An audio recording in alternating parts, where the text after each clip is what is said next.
Nah, dalam tulisan beliau Adab Sulukul Murid, Adab Sulukul Murid. Tentunya bila disebutkan tentang adab, ianya adalah lebih halus daripada ilmu.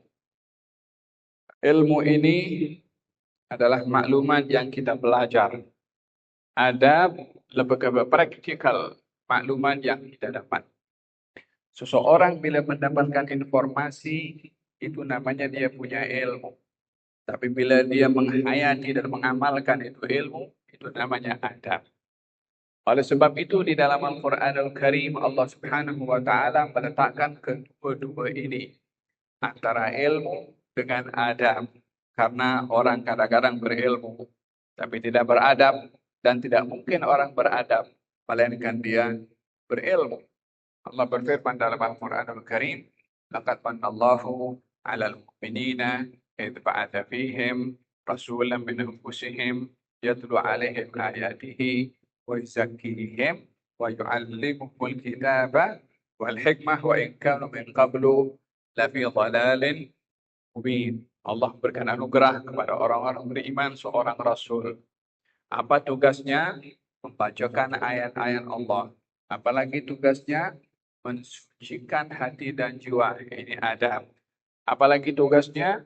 Wa yu'allimul kitabah wal hikmah. Mengajar ilmu kitab, Al-Quran dan juga hikmah, yaitu sunnah. Dikombin pada ayat ini tentang dua wasilah pendidikan, ilmu dan juga at-tazkiyah.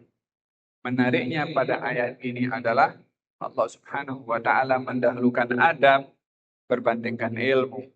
Walaupun adab tidak mungkin didapat kecuali melalui ilmu dahulu. Tapi oleh kerana terkadang orang hanya fokus kepada ilmu dan tidak menerjemahkan ilmu dengan adab, maka didahulukanlah adab, kemudian ilmu. Dalam surat Al-Baqarah, Allah Subhanahu wa taala ketika berfirman menceritakan permintaan Nabi Ibrahim alaihissalam dalam Al-Quran, Allah berfirman, "Rabbana wa ba'athihim rasulan min anfusihim yatlu 'alaihim ayatika wa yu'allimuhumul kitaba wal hikmata wa yuzakkihim." Nabi Ibrahim minta, "Ya Allah, utuslah di tengah-tengah kota ini, kota Mekah, seorang rasul, bacakan ayat-ayatmu, mengajarkan kitab dan hikmah, dan mensucikan hati dan jiwa." Ilmu dulu, baru tazkiyah atau adab. Allah jawab, tapi tazkiyahnya didahulukan oleh Allah, ilmunya dikemudiankan pada ayat yang awal saya baca, yani wazakihim wa yu'allimul kitaba wal hikmah. Adabnya didahulukan, ilmunya dikemudiankan. Walaupun saya katakan di awal, tidak mungkin kita akan mendapatkan mengetahui adab tanpa ilmu. Tapi karena orang terkadang ramai fokus kepada ilmu, tanpa memastikan tentang adab, didahulukan adab sebelum ilmu, karena pentingnya seorang dengan ilmu menerjemahkannya dengan amal, yaitu dengan adab.